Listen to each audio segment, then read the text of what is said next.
From Journey with VRD, you're listening to the Visions, Missions, and Manifestations podcast, the number one place for spirituality, healing, and transcendence. I'm your host, Vivian Raquel Dayan. Now let's get into it.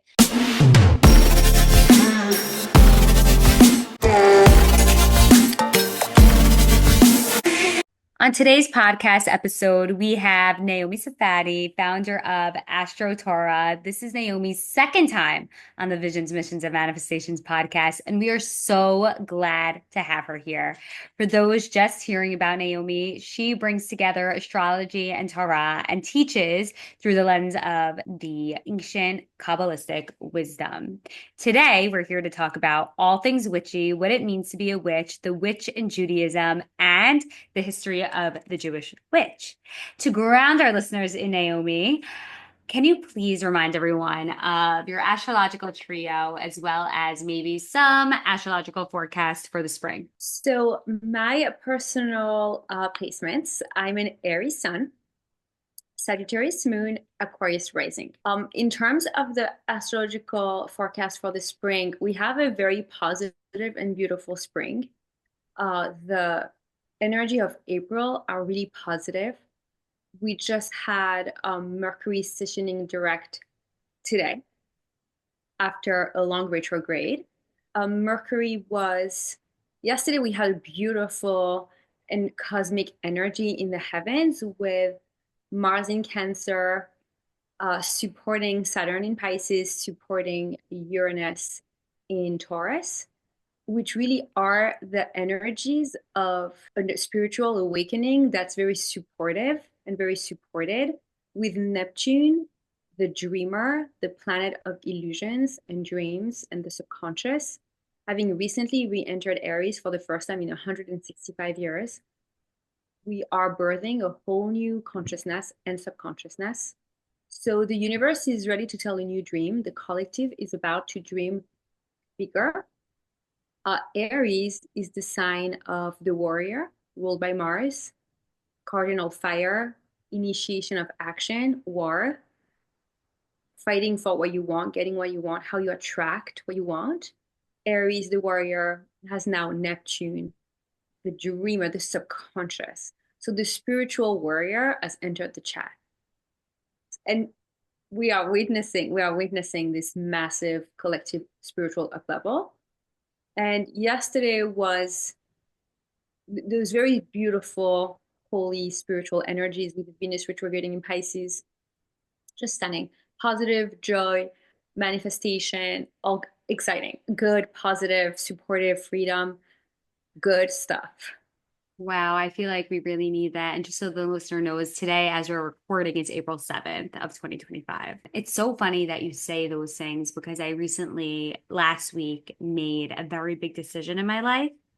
And aside from that, I've decided to share a little bit more of my manifestation process and just the things that have been going on in my life on the podcast.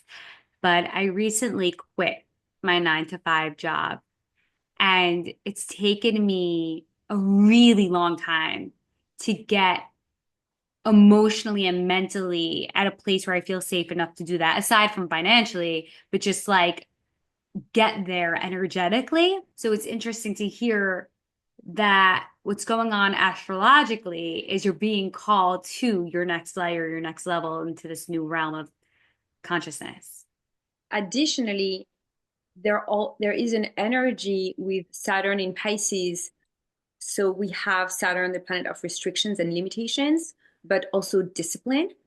That's really here to sort of remove what is unnecessary. In Pisces, which is the sign of merging with the divine and spiritual wisdom and alignment and truth, it's here to put the boundaries in our life in the ways that support our divine alignment.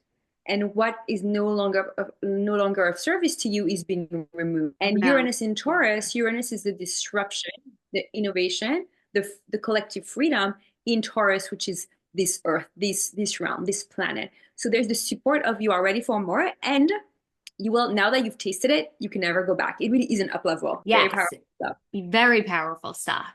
very powerful stuff. And I've even got tested with an incredible job opportunity that has that safety of like getting a paycheck that came my way. So there is a lot to navigate here, but again, it is a test. I have to stay focused on what I believe is my next layer of life. With all that being said, we're here today to talk about the witch wound. And so, to start things off, how would you describe what a witch is? So it's very interesting because the term witch is very layered. I think that you can't just simply describe a witch because of its historical associations, religious associations, spiritual associations.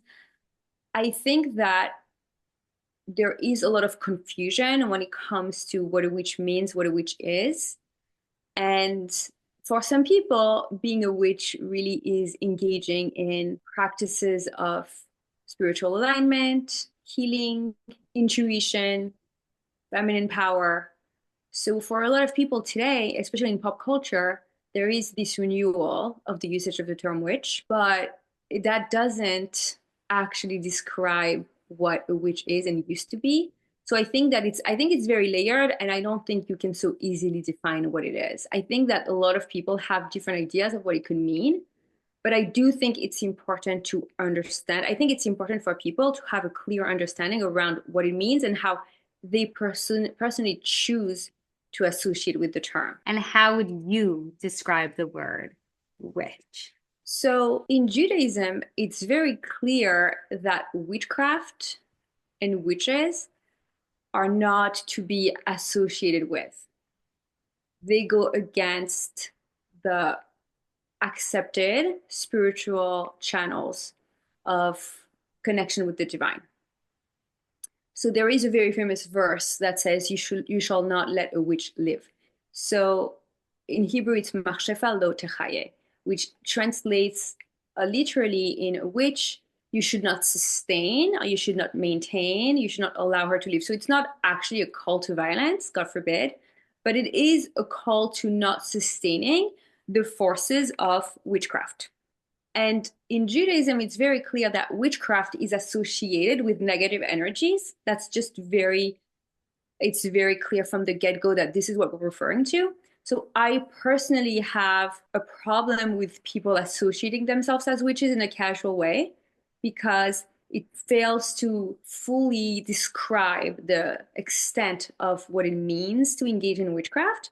And I think that when you're talking about such spiritually heavy energies, you need to be mindful what you evoke, what you invoke, you call in.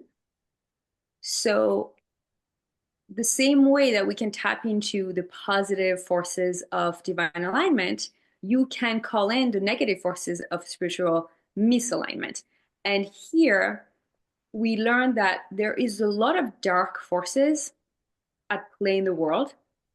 And our job is to go against them, not to, be sort of convinced to go their way. And it's important to differentiate what is a witch, what is witchcraft, and what are other spiritual entities that we may want to align with. What is witchcraft? So in Judaism, witchcraft is manipulation using the forces of quote unquote evil. We can't not speak about witchcraft without mentioning the forces of evil. So the world was created with the tree of knowledge. There's the good and the bad from the beginning. The good and bad are in creation. Our job is very clear that we have to align with the light. Witchcraft, according to the Torah, is about engaging with the forces of evil, the forces of darkness that are present, alive, strong, and well in the world, and we are fighting against them. So when we're talking about Neptune in Aries, the spiritual warrior, we are fighting against the forces of evil by standing in our light. And that really is the conversation we need to be having in terms of the divine feminine, the spiritual, holy, and sacred divine feminine, getting back in touch with our power, reclaiming our power, being empowered. That is the conversation here. So witchcraft is demonology, working with demons, which is explicitly written all over Kabbalah. It even says in the Talmud that if you could see the entities that existed between you and the wall, you could not think of anything else, and you would immediately pass out of discomfort and fear. Um, so we are here to be the daughters of the Shekhinah, fighting against that witchcraft, demonology, manipulation, distortion of the accepted channel of divine alignment. That is what witchcraft is essentially. So well said. I don't even know if I ever told you, Naomi, my very, very intense meetup with an entity. And I'll just share the story for the podcast so people could kind of get an idea.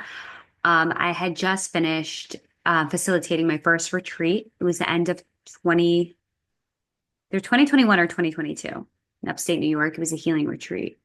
A few days later, I come to my apartment and it's time for me to go to sleep. I go to sleep, and all of a sudden, it was around 3, 4 o'clock in the morning, and Athena, my dog, starts barking, barking, barking, and she never barks. So I wake up, I look at my phone, I see the time. I'm like, okay, great. Let me just go to the bathroom. I go to the bathroom, and when I come out, there's a long hall between the bathroom and my room. I see this man hunchback. He looked so sad. His skin was so, so, so white, like glowing, like a little gray white, wrinkly. And his eyes were a glowing blue. And I'm just looking at him thinking, am I sleeping? And he's right across from a closet that was open. And I'll explain a little bit on that in a second. And I'm thinking, am I dreaming or is this real? But he was real, real, real right in front of me. If I wanted to, I could have touched. I didn't. I didn't want to touch. I didn't want to speak. So I ran to my bed and I said, Vivian, you're sleepwalking. You're in a dream. This isn't real. So I said, but it felt so real. And Athena was barking, barking, barking in the direction. And so I said, if there's something in my room, make noise. I challenge it. All of a sudden, I hear all the books on the bookshelf fall on the floor. My heart goes in my stomach. I walk and I don't want this entity to see me. So I just stretch my body over to see, and not one book fell. It was just the noise. And Athena's barking, so I know that it's not in my head. She hears it. She's in it. And then I went back into my bed. I opened TikTok. I'm like, whatever this is, I don't want it to know that I'm scared. So I have to clear my mind of all thoughts. I don't want it in my head. And that was the first time in years since I was a child that I encountered something like that. So yes. Oh, that's so powerful. Yeah, it's very good that you had the intuition to think. I don't think that it was a negative entity because I don't think that you felt. Did you feel fright and fear, or you just felt confusion? I felt sad for him. I knew on an intuitive level. So I'll just to give you some context, at the time, every single Saturday for free, I would host women from all over New York City to come and talk to me about what they're going through in life. And I would give them manifestation wisdom on how to manifest what they were going through. And people would come with their heaviest things, like losing a child, God forbid, and all of these different things. And I felt the sadness of this entity. And like a month later, I wondered, like, was he coming to me for help? Almost as somebody else who was coming and needed some light. Wow. And I brought up the closet because in fourth grade, a boy in my class told me that if you don't shut your closet doors, the demons come out at night. And it always stuck in my head. So I didn't know if that had anything to do with it. So Well, what's interesting is about closet doors. In Judaism, those concepts are so real and they're so much embedded in our everyday practices that we put a mezuzah on the door to protect the house from negative entities. Now, sometimes people forget to put mezuzahs on closet doors. When you don't walk into the closet, they think it's not necessary. However, any place that doesn't have a mezuzah on the door is potentially attracting negative entities, which is why we're not supposed to spend any extra time in the bathroom, and we're not supposed to be engaging in any sacred practices in the bathroom because there are no mezuzah on the bathroom door. my mind is blown. Continue. So that's what's interesting about a closet. It could be an unclaimed space. So if you are walking around your home with feelings of light and beauty and power and divinity, you are repelling dark forces. But a space that doesn't really have a center to it is more prone to being occupied, which is why it's important to very much claim your space, which could be a spiritual practice that someone can engage in to repel the forces by claiming one's space with one's body, one's presence, one's words, one's intentions, one's thoughts, which is very much what Judaism is concerned with on the day today. Hey there, it's Vivian, and I'm briefly interrupting this podcast episode because I'm so excited to share that if you're loving this episode, then I know that you know you're going to love working with me. The types of women I support in manifesting are women who know deep down inside they're meant for more. They have a deep inner knowing that their dreams aren't only possible, but inevitable, and are done waiting, hoping, and praying for their life to get better and are ready now to take action, learn the tools, and consciously manifest the fuck out of their lives. If this is you and you're saying yes as you listen to me say this, then Instagram message me at Journey with VRD, the word manifest, or click the link in the show notes to learn more on how we can get started in manifesting your best life. And one more thing. I'm beaming ear to ear as I share that starting in May, I'll be hosting a 6-week group manifestation mastermind where you'll learn the exact step-by-step process to manifest anything your soul is desiring. Think about it as the last place you go to learn how to manifest the Chanel bag, the summer vacation, the better job, or even the dream relationship. This manifestation mastermind is packed with tools that you will forever utilize to continuously manifest the things that your soul is desiring. I want to share with you my favorite part because this is what makes it. Okay, yes, I am really excited about this. Okay, so the part that I'm most excited about is that at the end of the 6-week mastermind, we'll all be meeting in IRL, in real life, in New York City for a luxury 5-star dinner to integrate the manifestation teachings with support of the community. Think New York City, long table, spiritual manifestation, up level dinner where we are all in person talking deeply about spirituality and all the things that we manifest. Imagine who you will be in 6 weeks. We have 3 spots left. So grab your seat before you miss out. You can DM me on Instagram, the word mastermind, or click the link in the show notes. Okay, now back to the episode. So we spoke about where our purpose is to stay in the light in the Shekhinah. However, what is the role of the negative energy? According to Kabbalah, obviously we can read and learn about, the bigger story of checks and balances of the way that the universe was created. But in layman's terms, like easily simply put, the dark forces are angels. They are quote unquote dark angels, but they are angels that are here to keep us in the light, keep us fighting, keep us maintaining our truth and strength. So there are no inherently evil force because everything comes from God and God is benevolent. However, these angels are angels we should not be associating ourselves with. And the purpose of darkness is for us to fight for the light, to want the light, to desire it, to yearn for it, and to give it a home here on earth. So it is not inherently evil. However, some forces are, yes, extremely evil, which is why we need to stay away from them. And, some of the things you mentioned that people could come to you for sad occurrences. When terrible things happen, sometimes we can blame these forces. Mhm. So it's nothing. Everyone is welcome to look at it in the text to see more of what that means if they're interested. It's definitely in all basic Kabbalistic texts.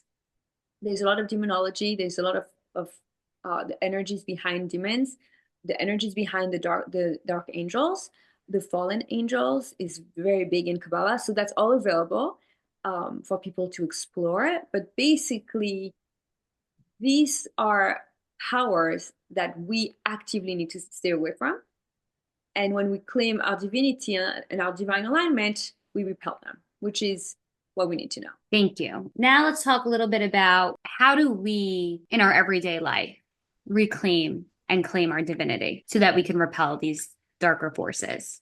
So I think that it's very important for people to realize, I think it's good to talk about the forces of darkness so that people can understand their power. Mm-hmm.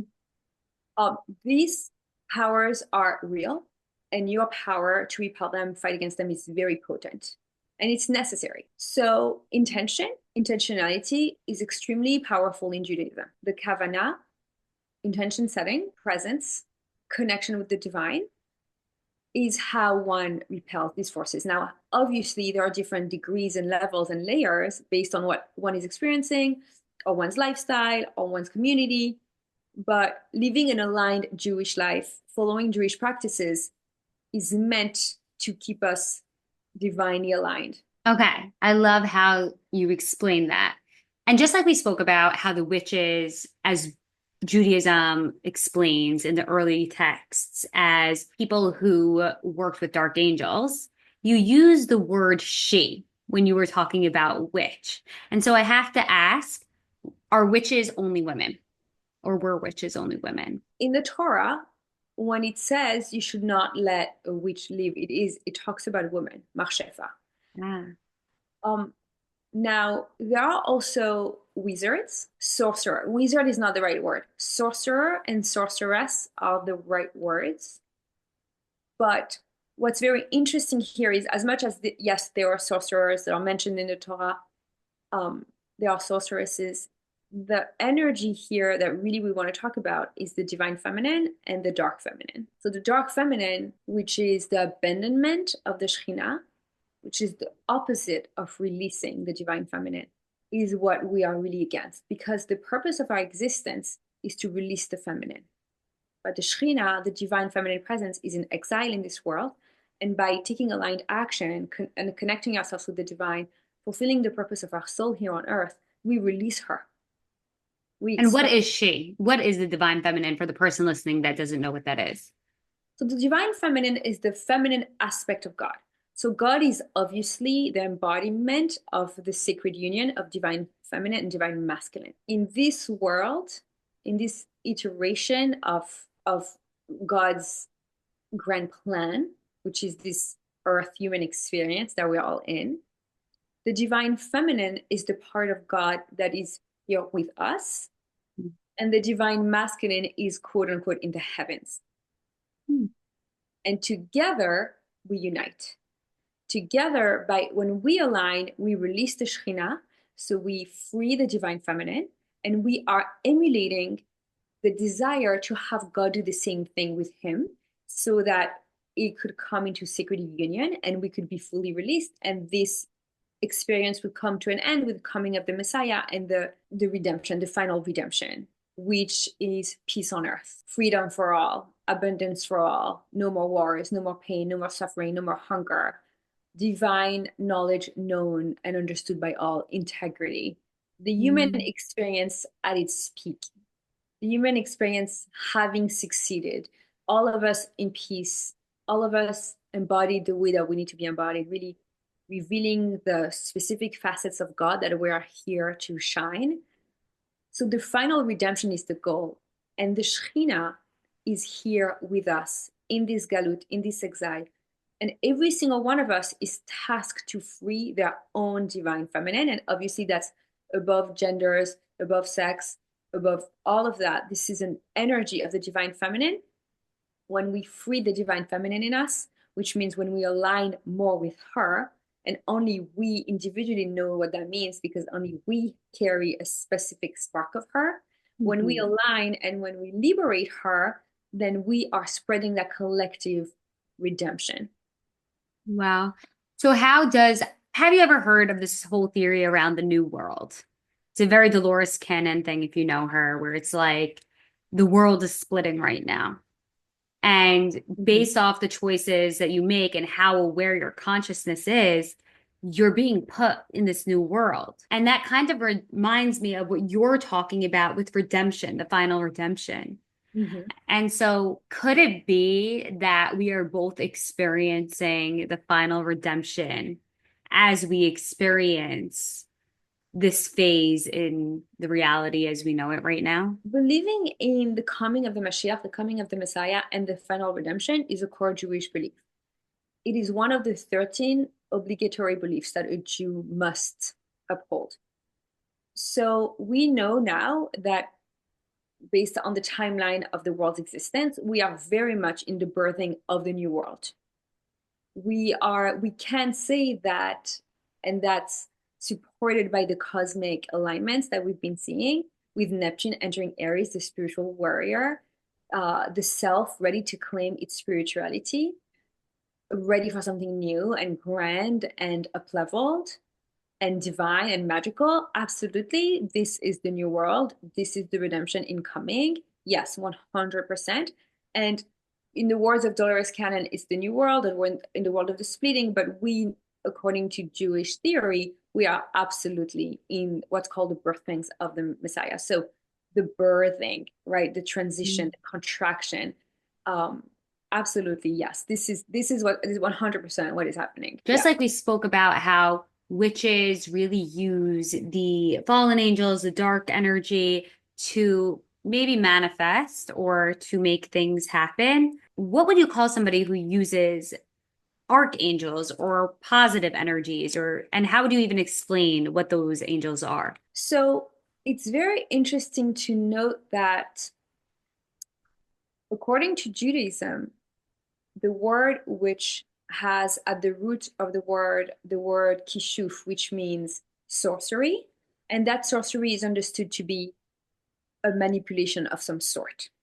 Mm. Now, in the common language, a witch is anyone and everyone who can be intentional, and I personally believe that's wrong because that I think that when we claim the word witch, we are actually claiming the derogatory insult. When witches were persecuted and executed for being essentially women, like you're saying, calling onto one's malach, calling onto one's spirit guide and angel, there's nothing wrong with that, but even more so, that's actually a recommended practice to pray and to call in positive forces to assist us in our alignment with God.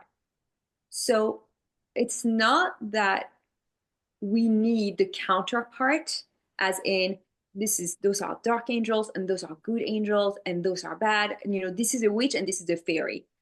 I think it's much more than this. I think it's really about understanding that the witch is the manipulator. And I think that's an integral part of understanding manifestation. Mm-hmm. Because here we have distortion and we have manipulation. It's sort of like when someone tries to bypass to get what they want, and they do get what they want, but it doesn't last, or it doesn't make them happy, and it doesn't keep them aligned because the whole thing was artificial. And Mm-hmm. that is what witchcraft in a way is. It's, yes, you can absolutely manifest through using the dark forces, but it's not how you're supposed to do it. You're supposed to do it in a way that aligns with your neshama. And if you're not doing it this way, you are creating even more dissonance. And I think that's what's happening when women that are engaging in womanly practices, and that's what is extremely important. When women engage in womanly practices such as herbalism, medicinal planting and curating and creating potions and midwifery and intention setting and moon circles and prayer and mikvah, the ritual bath that a woman goes to after her monthly bleed, the sanctification of the new moon, the blessing on the new moon, celebrating a new moon with Rosh Chodesh, which is a holiday of women. When a Jewish woman engages in this obligatory practices in Judaism, she is 100% embodying the divine feminine, and she's releasing the Shekhinah in the world. She's releasing more of that beautiful, bountiful, juicy, magical feminine energy into the collective.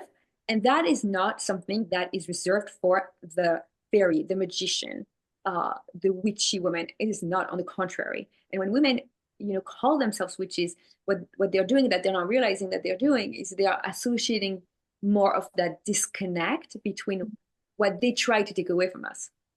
They Oh try, my goodness. Yes. right? They try to execute us by saying, "Oh, you're a witch." But what was a woman doing? Maybe she wasn't married, and maybe she had long gray hair, and maybe she was a midwife. So maybe she could save other women, or maybe she has a garden. Maybe she had a plant garden. Maybe she knew how to massage a woman's body so that she could heal or conceive. And she was called a witch, but she was not a witch. She was just being a woman because we have those magical powers. We call them magical powers, but the truth is, they are our birthright. They are our powers. They are the womanly, divine, feminine powers that is accessible to every single woman. And when we put ourselves in the box, we are creating more of that dissonance. So when women try to reclaim themselves as witches, what they're doing that they may not be realizing that they're doing is they're continuating that disconnect between the divine feminine and the accessibility of magic that is in this life that God granted to every single one of us. So when a Jewish woman, for example, bakes challah before Shabbat or any time that she bakes challah, there is wheat that is processed, and there is flour that is made, and there is water and yeast, and the mixture with the fire and the rising and the shaping and the forming, creating sustenance, feeding the soul and the body, creating spiritual practice around something like that, like baking bread. That's magic, actually. We are forgetting that it's magic, but that's the magic. The magic is the intention setting. It's reclaiming your space, it's being embodied, it's being in your power. That's magic. But when women say, "Oh my God, you made a soup, you're a witch," or "Look at you dancing around the moon, you're a witch," we all dance around the moon because we are women.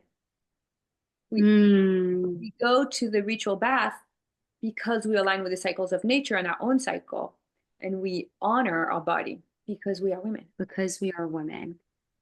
So then we have to talk about the man. Does the man have this divine feminine energy, which is this magical force? Yes and no. The woman is more connected to the divine, period.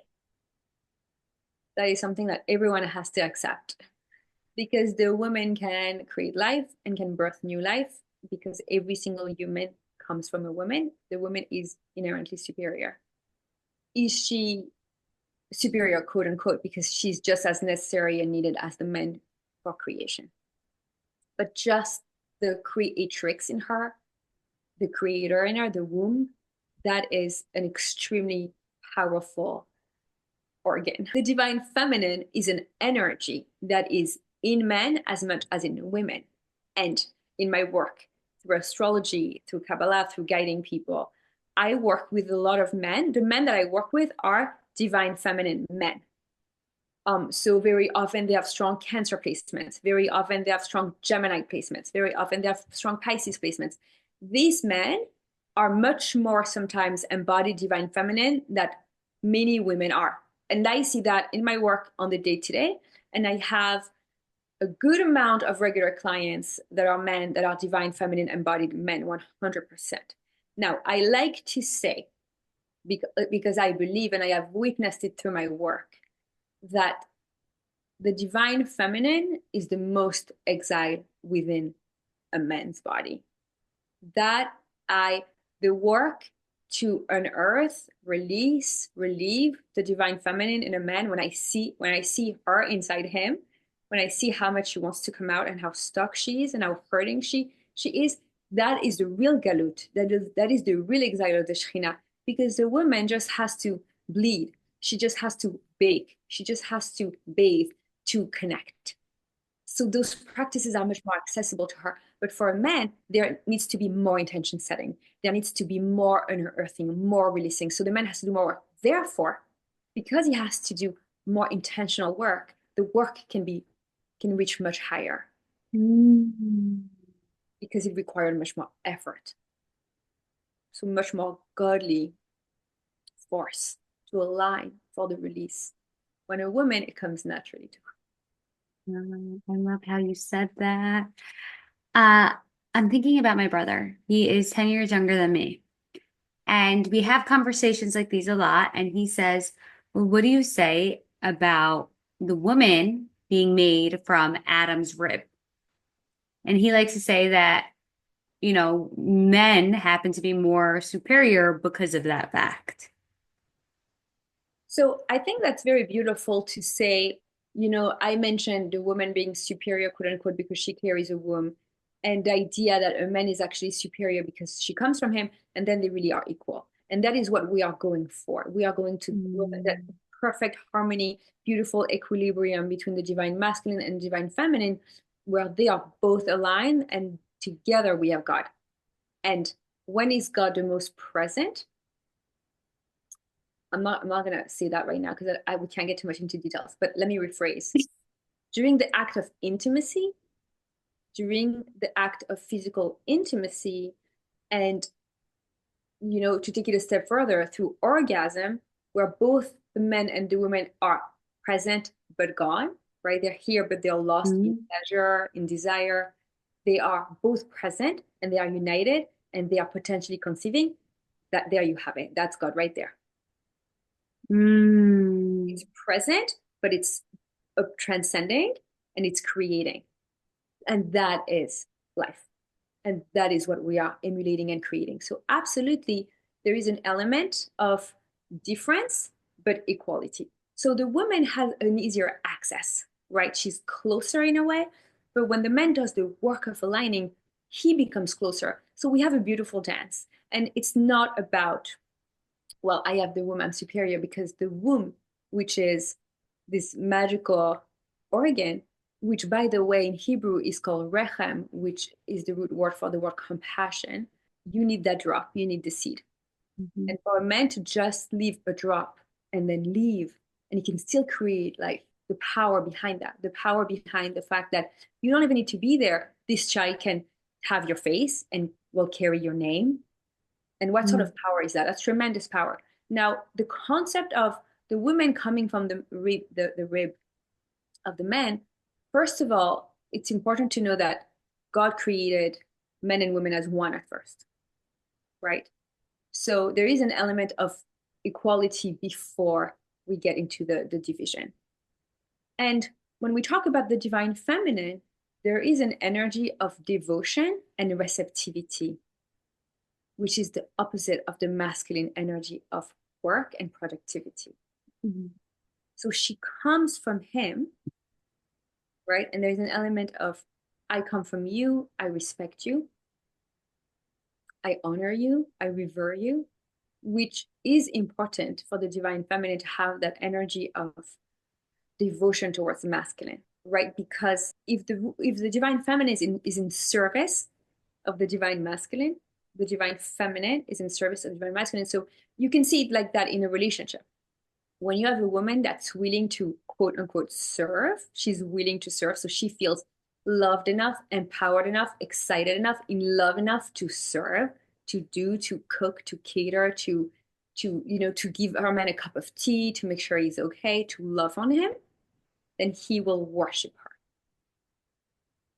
And then you have the divine dance, right? So Mm. there is an element, which is the way that God set up the world. So there is this backdrop of this is the way the forces were set up, and we are just witnessing them, and we are honoring them, and we work with the mechanism at play. So I'm not justifying, I'm just explaining what I understand, which is if you realize you come from this place, you have to honor your roots and respect your roots.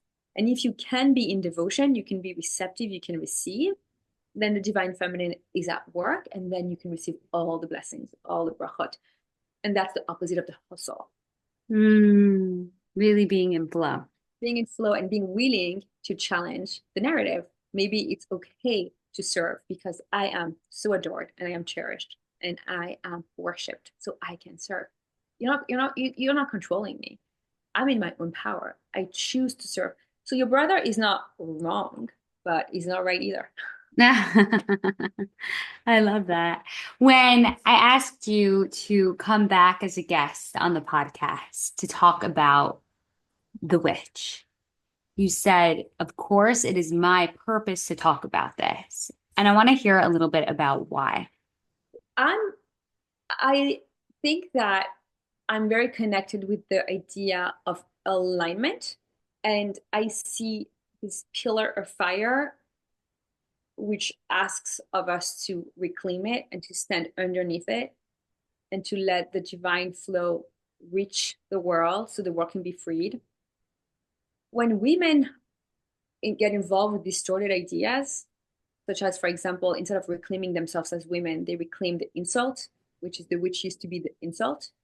And instead of saying, oh, today we are free to be women the way we want to be women, my purpose is definitely to release the divine feminine. And when we step into our own power as magical beings that we are, as the women that we are, when we engage in these intentional practices, in our rituals, in our traditions that are hundreds of years old and so potent and so beautiful, and we just reclaim them, the powers that we are unleashing are tremendous and they are so important. So if you want to better the world, if you want to, expand the narrative, change the narrative up level, you, yourself, your family, your community, the world around you, then it's important to come back to alignment with center and alignment with divinity. So whenever I see a distortion, it upsets me and I try to align back with the divine. In this particular instance, when women call themselves witches and they are unknowingly giving power to the forces of evil and darkness, obviously it pains me greatly, but I think it's important to educate on that matter and to say, actually, you are a magical, divine being, and that's all. And that's okay. In that being, in that pause of just existing, you can have it all. And you don't need to claim that insult that really never aligned with you. And what's really funny is during the witch trials or when witches have been persecuted for years, women were persecuted. Women who were, midwives or healers or priestesses, women that were engaging with the divine, prophetesses, intuitives, they were not engaging with darkness, but they were accused to. So now, are we going to say, oh, I'm proud to engage in darkness? Or am I going to say, I never was and I never will? I just can be. So that present moment, that pause, that being, that intention setting, here is everything. Yeah. Would you say that there is a specific angel that you call upon or you feel the most connected with at the current moment? So no, I wouldn't say a specific angel, but I would welcome everyone to connect with angels, and whoever comes to them is their angel, whoever they are channeling, through prayer, through intention setting, through trying to channel, trying to connect. We always have angels looking out for us and helping us manifest. We just have to claim our manifestations. So I wouldn't say one particular angel, but I would say my angels, the angel that I entrust with my manifestations. And obviously, it's very important to know that we are only ever praying to God, but never to an angel or to any other entities. Yet the angels are messengers, right? So we call onto the messengers to help us carry our missions forward. Yeah, so I don't have a particular name or angel, but the energies of my angels, which are divine beings that I am entrusting with my missions. So I really appreciate the differentiation you spoke about how we're always praying to God, but our angels are messengers. And I need to get a little bit more out of that because it's confusing. So does that mean that God would tell an angel the answer and the angel would come to us, or could we connect directly to God to get the message? Ideally, you have this very strong and potent and lively connection with God. Mhm. First and foremost, you pray to God, you praise God, you're grateful to God for this life, for the magic, for what you have. You praise God for the wonders of the universe. You're connected to God. You speak to God directly, your language, about what you want, what you need, who you are, your hopes and dreams, your fears. Now, the way that God set up the world is that there are a lot of angels that do a lot of work for God. Mhm. The concept of having a Rebbe, a teacher, a master, is the idea that God did not give us the Torah directly, but he chose Moshe. Mhm. He chose a prophet. The prophet went to God and received the Ten Commandments, received the Torah, and then give it to us. So there is an intermediary here, and we are welcome to choose a teacher that we connect to, that we relate to help us connect to God. Mm. So we are trying to connect to God, and sometimes why did God choose Moshe and why God did not? First of all, it said that God tried, but everyone died on the spot. Mm. So having a fellow human being help you connect to God is a Jewish practice. I think that is so deep too, because when we think about spirituality and some of the manifestation practices that I teach, I talk a lot about how we are all projections of our subconsciousness.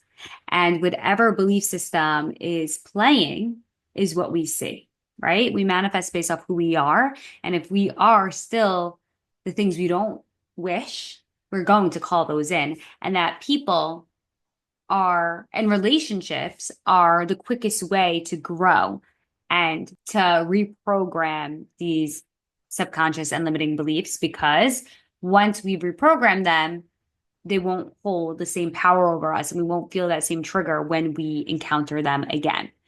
And so it's just really unbelievable to hear from you how not how even more so the human is here to help us connect back with God and our purpose and all of that. So I really do love everything you said. Getting back to the witchiness for a second, because there's so many elements here. We can't talk about Judaism and the witch without spirituality and Torah. But I do really find, especially how you explained the witch having a manipulation as its intention. I know this woman. I know this woman who really identifies. She says, it's in my lineage. We all have, she calls them these magic powers, and she identifies with the witch. And I see it. And I see that whether she's aware of it or not, that she is very much manipulating every single situation she's in. She calls it manifesting, but there's a spiritual bypass. There is the learning the concepts just to get what she wants rather than connecting with the spirituality and the inner growth and healing that needs to happen.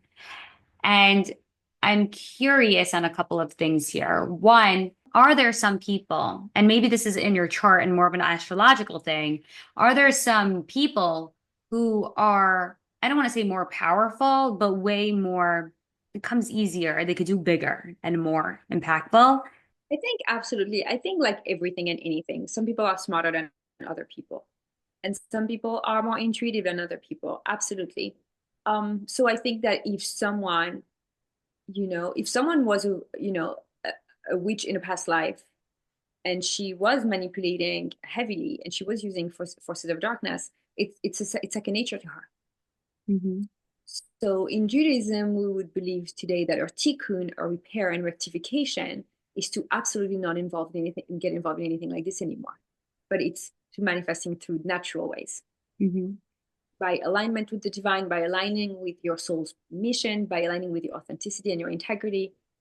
So, the same way that some people, you see kids and they can dance really well and they can sing and they can speak languages easily, absolutely. But I wouldn't necessarily call it a power, because a power implies that it's great or that it's superior, when really it's a capacity. We all have the capacity to connect with magic, all of us. If you want to hear voices, or if you want to channel your guides or your angels, or if you want to be better at channeling what Hashem wants for you to be and do, you can do that. You can do that, absolutely. And for some, it may come more naturally than others, the same way that math and chemistry may come more naturally to you than in English. So would you say that there's no hereditary aspect to this? No, I wouldn't say that, it's because very often, first of all, souls are reincarnated within the same family. So they are hereditary. Yeah. Yes, so it is hereditary. So very often, not necessarily, but very often when souls are reincarnated in the same family, and this woman is the reincarnation of her great grandmother, and her great grandmother was a witch, then yes. Mm-hmm. Now we all carry, and especially the Jewish people carries a wound of persecution. So being persecuted for being a Jew, being persecuted for having certain sacred practices, which were never connected with dark magic, keeping Shabbat or learning Torah or going to the mikvah, were Jewish rituals and traditions that could have been persecuted at a certain time. So being born with that wound, that open wound of persecution and magic, and this tradition that sort of got you grounded, is it also could something that could be coming up for people, which a lot of people have the quote unquote witch wound Mhm. because they were persecuted healers. Um, and like we spoke about, that could have been positive or that could have been negative, right? We have the real healers that was persecuted, and we have the wizards and the sorcerers that were what's really funny. It's very likely that no sorceress was ever persecuted and killed, because if someone has the power to invoke dark magic, then they can turn invisible, or they can escape persecution because they Mm. can engage in real dark magic. That's just interesting to note. Obviously, I am sure that witches were persecuted and killed, and I'm also sure that a lot of women that were absolutely innocent but were just engaging in the healing arts were persecuted and killed. Um, but it's funny to think that most likely only innocent women were killed when the witches who were really dark were escaping and evading this persecution. That is a very interesting tidbit. No, when we talk about, real witches and how they would be able to become invisible and escape, it sounds, and excuse my language, it sounds sexy, right? Like somebody listening might be like, ooh, like I could be invisible if I start studying dark magic and whatever. So what would you say for the people who are in their divine feminine and they're aligning themselves and manifesting in the right way? How would you like what can they look up to? And yeah, I want to first hear you. What can they expect? To me, saying, you can turn invisible, it sounds fun, but it doesn't sound attractive as in, wow, that's next level. Because if you think that's next level, you are actually thinking in a very small way about life itself. You are not realizing that you are able to mutate matter and reality as much as you want by being fully empowered and aligned with your divine feminine, or your divine, just your divine powers. So it's funny and cool and cute and something kids could be into. But when you're a full grown woman in your power, you think that it's actually much more sexy to be here, to be alive, to be present, Mhm. to pause. When we keep Shabbat and you turn off your phone and you light your candles, we draw 3 circles in front of the candles, welcoming in the angels. And for 24 hours, we have in our presence the Shabbat Queen. And the Shabbat Queen is the divine feminine who is with us. She's gracing us with her presence. And we stop time. You don't know what time it is. You cannot look at your phone. You have no messages. You have no obligations. You have stopped time when the world is in complete chaos around you. So you essentially have performed a very strong act of magic without having to do much. You just decided to stay in the moment and be. That is powerful. It is much more powerful in our day and age than to recite some incantations and do some formulas that exist in the text. Kabbalistic texts explain exactly how to create gold. you know Mm. this is how you make gold. You take a black hen, you put her under a rock for 2 nights, and then you circle her 7 times, then you go to the forest and you crack 2 eggs and you say these words, and you could have. I am This is not actually a practice, but I have a book full of them. And then they tell you exactly how to create certain things and how to make certain things happen. But we are not supposed to engage in them, even though they are accessible too. So when people think that what's woo woo is sexy and fun, they are really missing the point on, I like to call it the energies of the Virgo. The Virgo is the sign of the month of Elul in Hebrew. And August, August, August, September. August, September, yeah. August, September. The Virgo is the Virgin.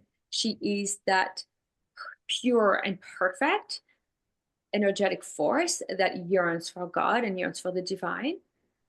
Typically, a Virgo will express himself or herself as a perfectionist, overly analytical, very meticulous. But the Virgo, the archetype of the Virgin, is extremely devoted to the divine. And Virgo is mutable earth energies. So earth is this world, and mutable is mutation and alchemy and chemistry and magic. Mm. So the Virgo powers is understanding that when you set an intention and you follow through, you will change the world. And you can change your body, you can change your mindset, you can change your finances, you can change your relationship, you can change. That's magic. That's the magic that we need to engage in. The magic Mhm. of this life, the magic of the day to day, the magic of the powers that we forget that we have, the power of gratitude and embodying gratitude, waking up in the morning and being grateful for this gift of life.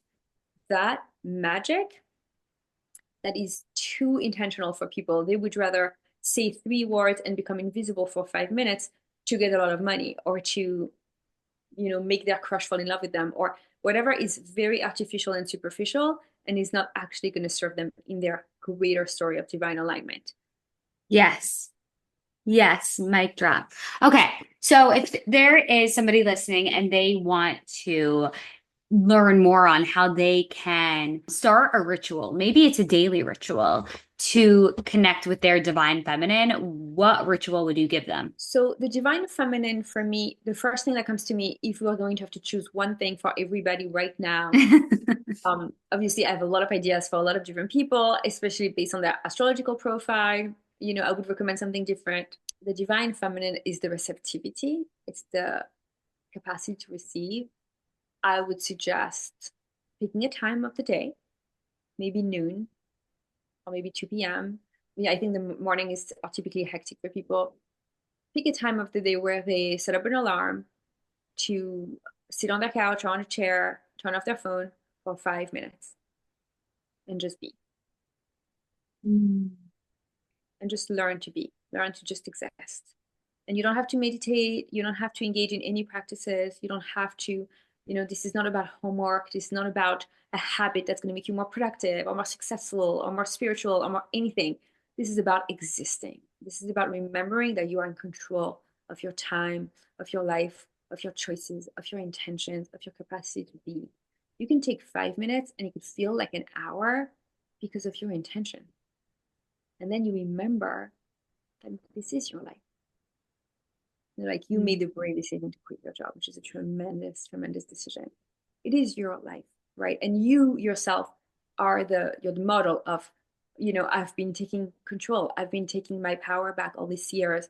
And it built to that moment where I can say my 9 to 5 is mine. I'm reclaiming my time.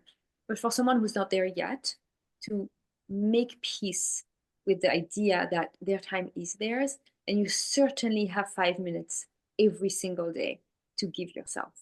So this is what I would suggest. Set if we did try to do it at the same time, and for 5 minutes, give yourself the time to do nothing.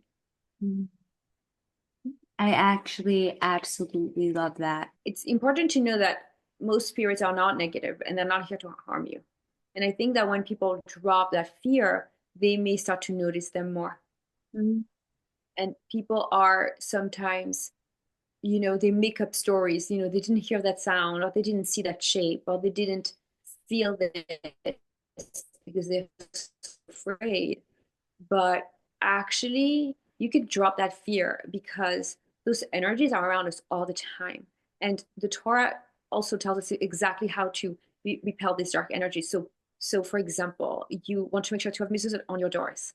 When your mezuzot are on your doors and you are a being of light, so you are thinking good and you are grateful and you are saying positive affirmations and and godly incantations, then you can know that your space is sacred and safe. And if you are to notice a dark entity, you have to drop all fears. Because if you're not afraid, they cannot harm you because you're not connecting to them, you're not hooking onto them. You have to keep hooking onto the divine. So you could say a pasuk, a word of Torah, a verse, people should choose a verse from the Torah, from the Psalms, and write it down and have it by their bedside table, just to notice, remember.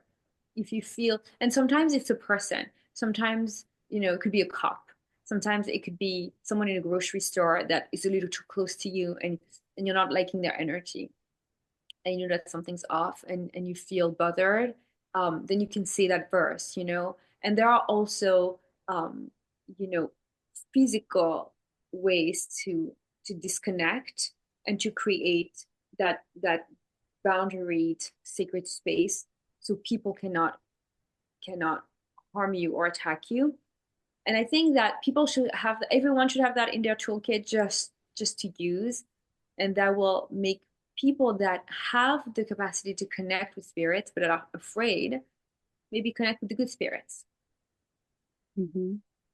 And so, my last question on spirituality before we could get into how people could start working with you and how they could learn more from you, connect with you, and I know you have that new program coming out. Um, we have to bring up alcohol because I recently learned that when we drink, we open ourselves up to negative energies. And so, I'd love to hear your take. So I think that alcohol per se, um, has to be used in moderation. We do bless the wine for Kiddush, for the ceremony of sanctification, of separation between the week and Shabbat. It says in the Torah, in Rashi, it says, when the wine enters, the secret comes out. And we can hear people's innermost thoughts when there is that release, that potential release to alcohol. But it's only through a specific type of red wine. And it is not through, drinking vodka or drinking liquor or intoxicating oneself. When someone willingly intoxicates themselves, and that's, through hard drugs or alcohol or numbing, or even, an abuse of quote unquote soft drugs, where people numb themselves, they completely disconnect themselves with their divine channel. Mm. So then you have what is the creation of dark sparks, because their own their own spirituality is now up for grabs by dark forces, because they have lost control. And the dark angels and the fallen angels and demons, what they do is they hook themselves onto lost sparks. This is how they are nurtured. This is how they exist. This is how they are fueled. So the verse, you should not let a witch live. Don't nurture the sparks. That's the injunction here. Don't nurture, don't give them sustenance. And how do you give them sustenance? When you lose yourself. Mhm. When you let those sparks fall off, and they are not gathered in your own vessel, they cannot be used for your proper divine alignment, and they become nourishment for the forces of darkness. So you have that responsibility, which is why it's good to learn about the dark forces, because you have the responsibility to really stay in your lane. Otherwise, you will nurture darkness. And what's important for people to realize is they may not notice the darkness, but it could be happening on the other side of the planet, because you have essentially reinforced the forces of evil. And if the forces of evil are in power in a certain country where they're engaging in demonic acts, God forbid, then know that in your apartment in New York City, by engaging in a bad activity, quote unquote bad activity, where you have numbed yourself and lost yourself, you are giving them power. Mm. So it's extremely important, which also the word witch, if someone actually defines themselves to be a Wiccan witch, and for them it's their lineage, it's their tradition, they know that for them witchcraft is wise healings, and that's ancestral, and they are aligned under a very positive light. I think that's a specific story. But when a Jewish woman, instead of saying she's a Jewish woman and she, goes to the ritual bath before relations, and, she counts her cycle, because according to Jewish law, there are extremely strong practices surrounding sexuality, so that the sexuality is always sacred and holy and doesn't, God forbid, fuel the dark forces. And it's extremely regimented. So so the woman goes to a ritual bath of in a natural body of waters, with waters from lakes and waters from the rain and waters from natural bodies of water, where she will completely, fully immerse herself in the fetal position and be reborn before she engages in relations. Because according to Judaism, the blood of the period is the blood of death of the baby that wasn't. And before she conceives, she completely is reborn herself. So she's a being of life. And being that being of life, she will bring forth more beautiful light. So that is, for example, a practice, right? But when people numb themselves and forget about their sexual powers, they think that it's no big deal, for example, to engage in casual sex.